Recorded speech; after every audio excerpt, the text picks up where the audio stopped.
আসসালামু আলাইকুম। দেশ বিদেশ টিভি থেকে হুসেন বলছি। আমার চ্যানেলে সবাইকে স্বাগত। আওয়ামী লীগ সরকারের আমলে খাদ্যমন্ত্রী ছিলেন অ্যাডভোকেট কামরুল ইসলাম। তিনি এখন জেলে আছেন। তাকে গ্রেফতার করা হয়েছে বিভিন্ন হত্যাকাণ্ডের মামলায়।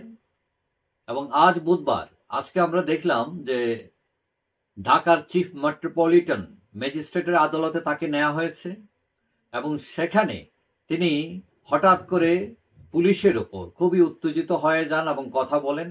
তো ঘটনা যেটা ছিল সেটা হলো, তাকে লিফটে না নিয়ে সিঁড়ি দিয়ে উপরে উঠানো হচ্ছিল। তখন কামরুল ইসলাম জিজ্ঞেস করেছিলেন যে লিফট কি নষ্ট কিনা, মানে তাকে হাঁটিয়ে উপরে তোলা হচ্ছে কেন সিঁড়ি দিয়ে।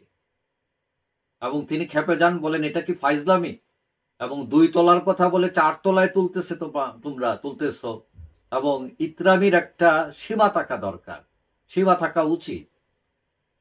এখন এটা নিয়ে তখন দেখা যায় পুলিশ অনেকটা চুপ ছিল, তারা কোনো প্রতিক্রিয়া ব্যক্ত করেনি।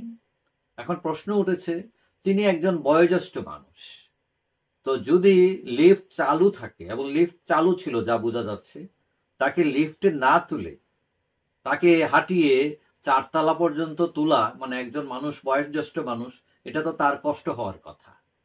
অথবা এবং তিনি কিছুটা অসুস্থ, সুতরাং পুলিশ কেন তাকে এরকম হাঁটিয়ে, লিফট থাকা সত্ত্বেও হাঁটিয়ে তুললো, এটা নিয়ে প্রশ্ন দেখা দিয়েছে। এটা কি ইচ্ছা করে তুললো না অন্য কোনো কারণ? অবশ্য সরকারি যে উকিল আছে তিনি আর একটা ব্যাখ্যা দিয়েছেন। তিনি বলছেন যে লিফটের সামনে অনেক সময় খুব ভিড় থাকে এবং অনেক ঝামেলা হয় আসামিদেরকে তুলানামা করতে, যার ফলে অনেক সময় তারা লিফট এড়িয়ে তারা ওই আসামির স্বার্থে, আসামির নিরাপত্তার স্বার্থেই তাকে সিঁড়ি দিয়ে তারা তুলেন। এবং তিনি এটাও বলছেন যে কামরুল সাহেব অনেক সময় উচ্চবাক্য করেন, ঝামেলা করেন, চিল্লাচিল্লি করেন, এবং এটা তার অনেকটা স্বভাবজাত ব্যাপার। তো এখন যেটাই হোক, কথা হলো পুলিশের, আমরা এর আগে দেখছি যে পুলিশ যখন আসামিদের আদালতে নিচ্ছিল, অনেক ভিআইপি আসামি ছিলেন, তাদের উপর আক্রমণ হয়েছে, এবং পরবর্তীতে সরকার তাদেরকে আর্লি মর্নিং, সকালে নিয়ে আসছে যাতে কেউ আক্রমণ করতে না পারে। এই সমস্যাটা কেটেছে, কিন্তু ওই প্রতিদিনই একটা না একটা সমস্যা তৈরি হচ্ছে বিভিন্ন ক্ষেত্রে। তো আমরা আশা করব যে তারা তো অভিযুক্ত, তারা কিন্তু অপরাধী না, অভিযুক্ত।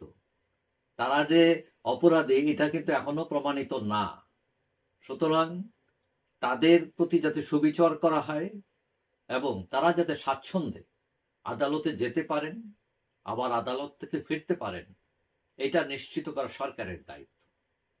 যাই হোক, সবাই ভালো থাকবেন। আশা করি দেখা হবে অন্য কোনো ভিডিওতে, ইনশাআল্লাহ। আল্লাহ হাফিজ।